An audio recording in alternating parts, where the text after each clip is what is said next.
made up my mind, not another day. You're on borrowed time, let me get away. Yeah, I'm running, yeah, I'm running.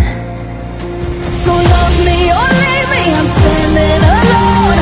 Can't shake a feeling that lives in my bones. Lie to me, tell me you wish that you could, but nothing you gave me is worth what you took. Cause baby, when I'm gone for good.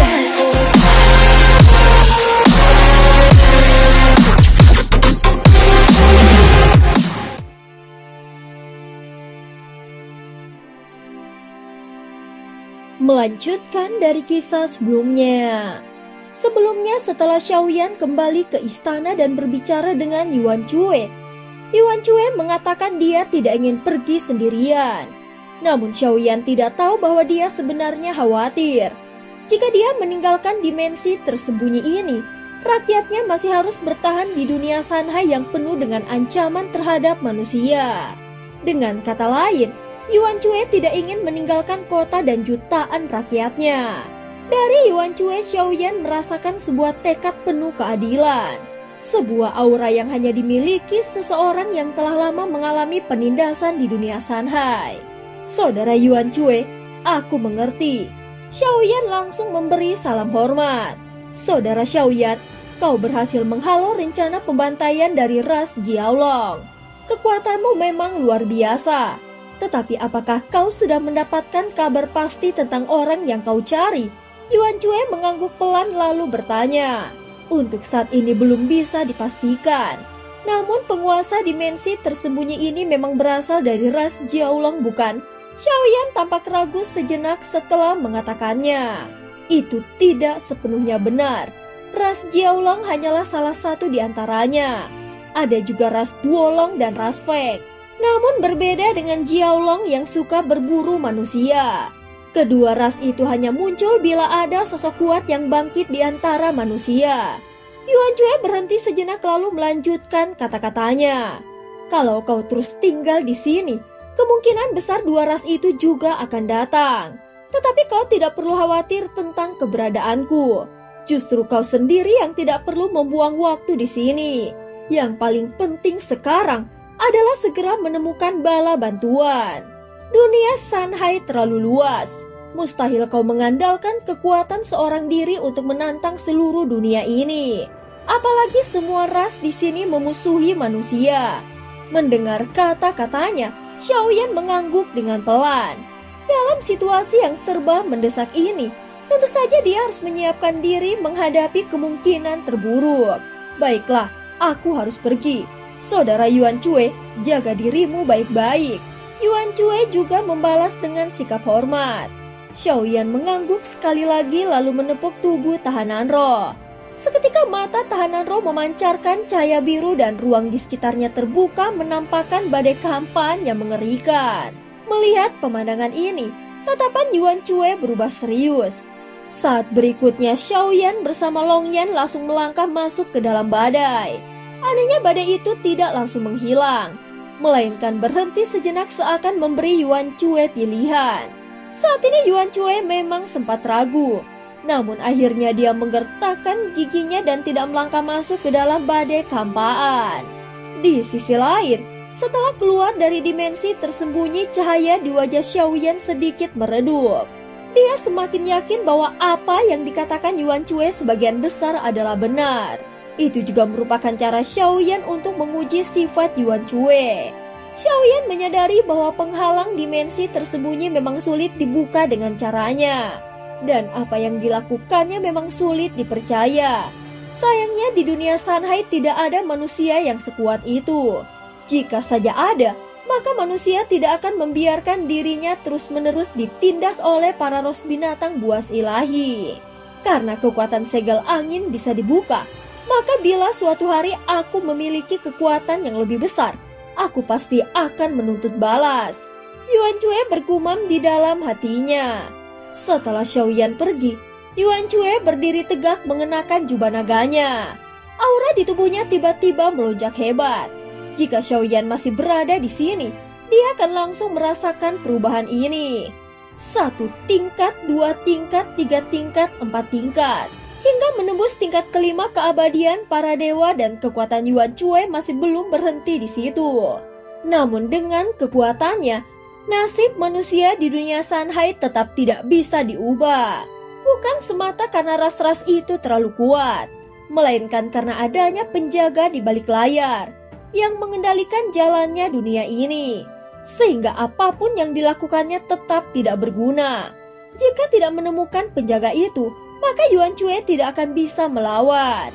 Fluktuasi aura yang kuat itu hanya berlangsung sekejap, lalu kekuatannya turun kembali ke tingkat keabadian kaisar. Setelah semua yang terjadi, dia menghela nafas panjang. Para menteri yang sebelumnya membeku di dalam istana kembali bisa bergerak. Namun dalam waktu singkat, semua orang berlutut ke tanah dan gemetar. "Pergilah," ucap Yuan Cui dengan ekspresi dingin sebelum akhirnya meninggalkan istana. Sementara itu di tempat lain, tepatnya di alam dewa kekacauan, muncul 2 sosok biru di atas platform batu itu. "Aku sekarang berada di dunia Sanhai dan aku ingin meminta bantuanmu," Xiaoyan berkata dengan tegas. "Silahkan katakan saja," jawab sosok lainnya. "Aku sedang mencari seseorang. Kudengar dia dibawa pergi oleh ras Jiaolong." Xiaoyan langsung masuk ke inti permasalahan. Dia tidak bisa lagi menyembunyikan identitasnya dan sudah saatnya dia berkata jujur. "Ras Jiaolong, jadi mereka ada di dunia Sanhai?" Sosok itu menjawab setelah terdiam beberapa saat. Entah sedang berpikir atau memang ada kesulitan tertentu. "Benar," jawab Xiaoyan singkat. "Kalau begitu segera pergilah menuju Longyuan Dalu. Aku akan menunggumu di sana," jawab sosok itu, dan Xiaoyan langsung mengangguk. Jawabannya sederhana namun sangat jelas. Sesaat kemudian mereka berdua lenyap dari platform batu. Longyan yang selalu berada di samping Xiaoyan tidak banyak berbicara. Dia hanya mengikutinya dalam diam. Dan dalam keadaan apapun, dia akan selalu taat pada perkataan Xiaoyan. Setelah membuka matanya, Xiaoyan kemudian membuka peta dunia Sanhai yang dia dapatkan dari nomor 7. Dunia Sanhai terbentang luas, penuh dengan laut dan pegunungan. Adapun lokasi Longyan memang cukup jauh darinya. Tanpa membuang waktu, Xiaoyan segera mengaktifkan jiwa ilusi miliknya sehingga dia bisa melesat secepat mungkin menembus dunia Sanhai.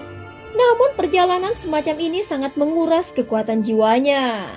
Oleh karena itu, dia terpaksa menyuruh Longyan untuk mencari batu roh sebagai bekal mereka. Di dalam perjalanan mereka tetap berhati-hati. Xiaoyan juga menyembunyikan auranya sedalam mungkin agar tidak menarik perhatian para binatang buas maupun kultivator kuat. 10 hari kemudian, Xiaoyan dan Longyan telah menempuh perjalanan melintasi puluhan gunung dan samudera luas.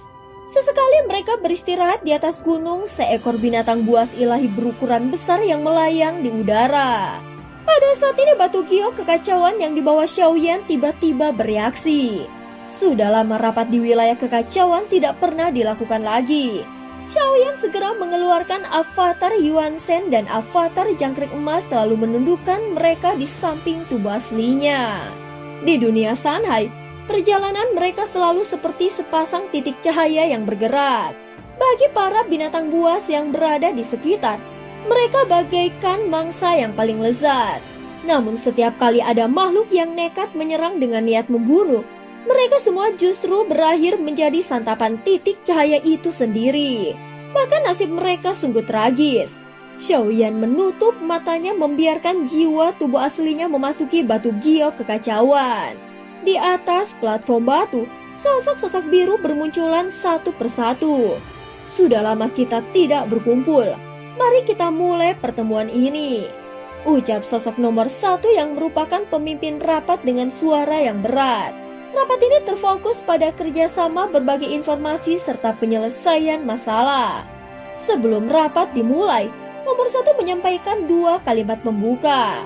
Namun kalimat kedua terasa memiliki makna tersembunyi, seolah menguji mereka yang hadir. "Kuharap semua orang dapat bersatu. Di dalam alam para dewa belum pernah ada sang pemusnah yang benar-benar muncul.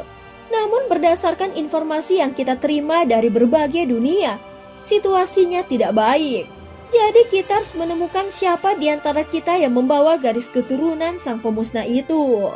Bagi seorang sang pemusnah, aura kebencian dan dendam begitu kaya, sehingga sudah terdeteksi oleh mereka yang peka.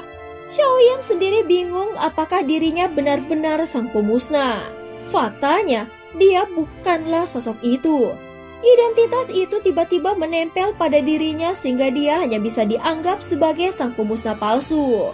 Atau mungkinkah di antara 7 orang lainnya ada sang pemusnah yang asli? Namun di dalam kelompok kecil ini tidak ada seorang pun yang tampak mencurigakan. Bisa dikatakan sama sekali tidak ada petunjuk untuk memulai penyelidikan. Dunia Tian Xuan tampaknya telah terkena dampak yang besar. Ini pasti ulah sang pemusnah. Kekuatan ras iblis meningkat pesat dan kini mereka bahkan memicu pertempuran dengan ras dewa sehingga kedamaian sudah tidak ada lagi. Setelah nomor 2 selesai berbicara, nomor 3 melanjutkannya dengan suara tenang. Xiaoyan masih mengingat pada pertemuan pertama dulu nomor 1 pernah mengatakan bahwa dunia Tianxun tidak sedang menghadapi gejala besar apapun. Namun kini kerusuhan internal tidak lagi terhindarkan. Sepertinya di antara ke-9 dunia, tidak ada satupun tempat yang benar-benar stabil. Jika semua ini memang ulah sang pemusnah, maka kekuatan mereka benar-benar di luar dugaan. Bahkan itu bukan sesuatu yang bisa Xiaoyan masuki atau kendalikan sesukanya. Informasi yang tersebar di dalam pertemuan sang pemusnah sendiri sangat kacau, sehingga Xiaoyan pun tidak mendapatkan berita yang benar-benar berguna di sana. Dia merasa dunia Tianxun seolah penuh intrik. Di balik kata-kata yang kacau dan tidak beraturan itu, mungkin tersembunyi pesan yang hanya dimengerti oleh Xiaoyan sendiri. Atau mungkin memang sifat mereka seperti itu dan hanya sosok dari dunia Tianxuan yang perkataannya terdengar tanpa makna. Adapun sang pemusnah tetaplah kelompok yang sangat misterius. Sepertinya tidak ada yang bisa menembus stabilitas rahasia alam dewa kekacauan termasuk pertemuan kali ini. Xiaoyan bahkan berpikir apakah tujuan mereka benar seperti yang diucapkan. Setidaknya dari apa yang terjadi di pertemuan ini tidak ada bencana langsung yang menimpa Xiaoyan. Bahkan dia justru mendapatkan banyak bantuan. Meskipun Xiaoyan masih menyimpan keraguan terhadap semua peserta yang hadir di pertemuan tersebut, termasuk nomor 1, namun dia sama sekali tidak merasa ada permusuhan. Di dalam pertemuan ini memang ada banyak kejanggalan. Tampaknya setiap orang yang hadir di sini memiliki sesuatu yang diarahkan kepada diri mereka masing-masing. Dulu aku juga pernah dikendalikan oleh sang pemusnah.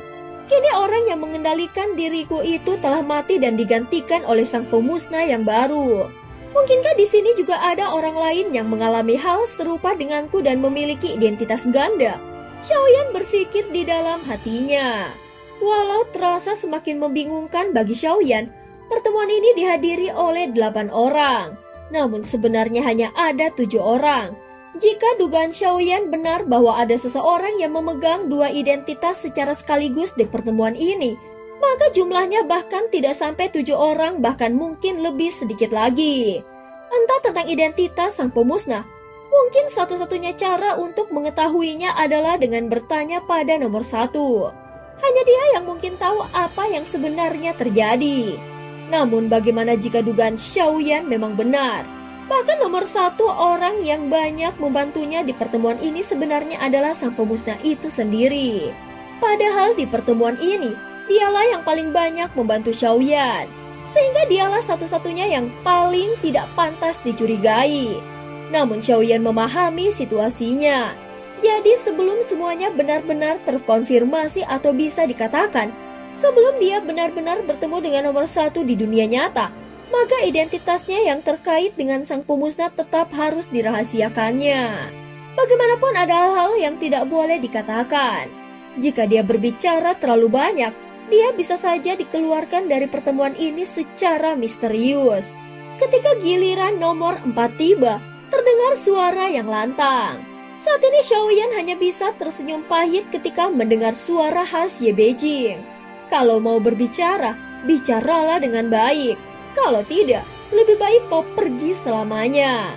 Tiba-tiba nomor 1 ikut berbicara di atas platform nomor 4 cahaya samar berkilauan.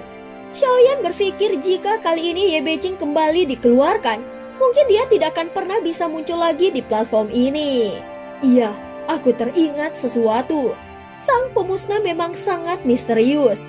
Aku sudah bertemu mereka beberapa kali. Mereka seharusnya sedang mengumpulkan informasi. Suasana menjadi mencekam, namun banyak juga kata-kata yang terasa sia-sia. Untungnya kali ini Ye Beijing tidak dikeluarkan dari pertemuan dan giliran berbicara pun jatuh pada nomor 5. Aku bisa memastikan keadaan dunia Shanghai sekarang memang berkaitan dengan sang pemusnah. Mereka telah memperkaya banyak ras dengan kekuatan perlahan. Kemampuan itu membuat sang penelaah memperoleh sebagian kekuatan dari yang ditelan. Bahkan mungkin pewarisan yang tak terhitung jumlahnya muncul kembali di dunia Shanghai. Bahkan ada beberapa warisan yang sebenarnya tidak berasal dari dunia Shanghai. Tampaknya mereka sengaja ingin memicu kekacauan. Suara nomor 5 bergema menunjukkan sikap dunia Shanghai yang sangat parah. Sejak Xiaoyan masuk ke sana, dia sudah melihat sendiri pertarungan antar ras.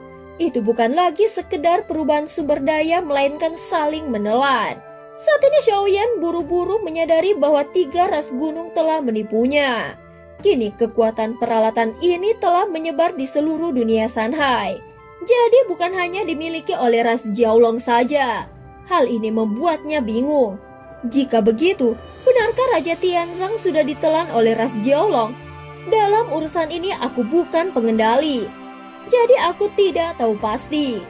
Mungkin invasi Taisu Sensi pun ada kaitannya dengan sang pemusnah. Saat ini giliran nomor 6 yang berbicara yaitu Sukiantai.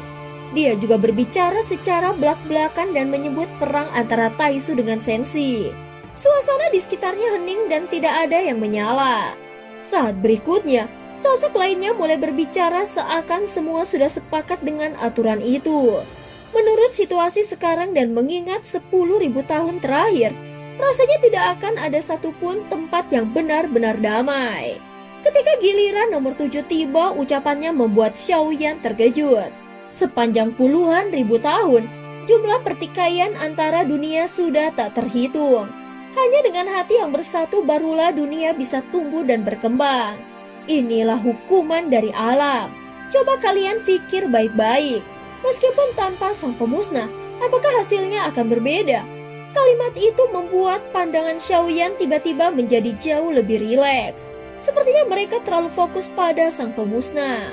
Mungkin dengan menaruh seluruh perhatian pada mereka itu bukan sikap yang bijak. Dalam pemungutan suara terakhir, tak seorang pun membuat pilihan. Kini Xiaoyan menyadari bahwa tujuan sebenarnya bukanlah sekedar penghapus keberadaan sang pemusnah di pertemuan ini. Tujuan mereka adalah sebuah pertemuan demi pertemuan secara pihak bisa saling mengenal dan saling percaya. Bagaimanapun, kepercayaan yang dibangun secara paksa tidak akan kokoh. Namun dengan cara saling membantu lambat laun terbentuk hubungan yang nyata dan kepercayaan yang tulus. Inilah makna sebenarnya dari pernyataan di awal untuk menyingkirkan sang pemusnah. Xiaoyan kini mengerti pertemuan kali ini mungkin akan mengakhiri pembahasan tentang sang pemusnah. Ketika giliran nomor 8 tiba, suaranya terdengar sangat lembut. Xiaoyan bahkan mendengarkan dengan penuh perhatian. Pertemuan kali ini berbeda. Sepertinya kita sudah mulai membangun sedikit kepercayaan dan mulai berkata jujur. Bayangan hitam yang kalian lihat pada sang pemusnah juga topeng yang mereka pakai sebenarnya adalah buatanku. Perkataan itu membuat Xiaoyan benar-benar terkejut. Jadi topeng di tangannya selama ini ternyata dibuat oleh nomor 8. Saat itu aku tidak tahu kalau mereka adalah sang pemusnah. Yang memberi perintah kepadaku hanyalah sebuah batu giok. Sayangnya aku tidak tahu siapa yang mengirimnya. Kata-katanya diulang kembali dan itu memang masuk akal. Kini giliran Xiaoyan sendiri. Pertemuan kali ini memberinya banyak kejutan. Dia mulai memahami kembali para sosok yang ada di sini termaksud Sukiantai. Meski dia tidak tahu pasti apa tujuan mereka, setidaknya dia bisa memanfaatkan keadaan ini. Bersekutu dengan Sukiantai untuk menjadi kekuatan internal Sensi di Taisu. jelas merupakan pilihan terbaik. Dan cerita pun berakhir. Terima kasih udah dengerin Mihu dari awal sampai akhir ya. Sampai jumpa.